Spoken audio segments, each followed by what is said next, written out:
IPL 2026లో భాగంగా గురువారం royal Challengers బెంగళూరుపై విజయం అనంతరం గుజరాత్ టైటాన్స్ కెప్టెన్ శుభ్మన్ గిల్ తన ఆనందాన్ని వ్యక్తం చేశాడు. ఈ మ్యాచ్లో బౌలర్లు అద్భుతంగా రాణించారని ప్రశంసలు కురిపించారు.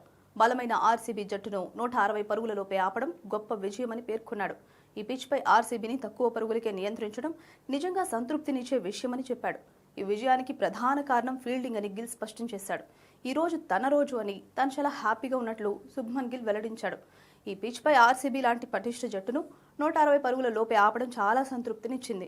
మా బౌలర్లు అద్భుతంగా బౌలింగ్ చేశారు. మా విజయంలో ఫీల్డింగ్ కీలక పాత్ర పోషించింది. కొన్ని మ్యాచ్ల్లో మేము ఫీల్డింగ్లో తేలిపోయాం, కానీ ఈ రోజు ప్రతి ఆటగాడు కలిసికట్టుగా ఆడాడు. ఫీల్డింగ్లో ఎనర్జీ చాలా బాగుంది. ముఖ్యంగా రెండో ఓవర్ తర్వాత విరాట్ భాయ్ కొన్ని పరుగులు కొట్టినా మేమంతా తిరిగి కలిసి పోరాడి మ్యాచ్ను కంట్రోల్లోకి తీసుకొచ్చాం. అది మ్యాచ్లో చాలా కీలకంగా మారిందని శుభ్మన్ గిల్ తెలిపాడు. పవర్ ప్లేలో దూకుడుగా ఆడాలని ముందే అనుకోలేదు.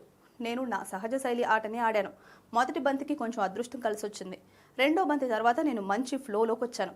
అప్పుడే ఇవాళ నా రోజు కావచ్చు అనిపించింది. నాకు మంచి కాన్ఫిడెన్స్ వచ్చింది. అందుకే బౌలర్లపై దాడి చేయాలని అనుకున్నాను. రాహుల్ తెవాటియా మా జట్టుకు చాలా ముఖ్యమైన ఆటగాడు. అతడు మ్యాచ్ను ఫినిష్ చేయడం చాలా సంతోషంగా ఉంది. టైమ్అవుట్ సమయంలో ఇదే విషయంపై మాట్లాడుకున్నాం.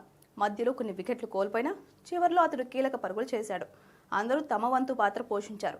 నాకు చాలా సంతోషంగా ఉందని గిల్ చెప్పాడు.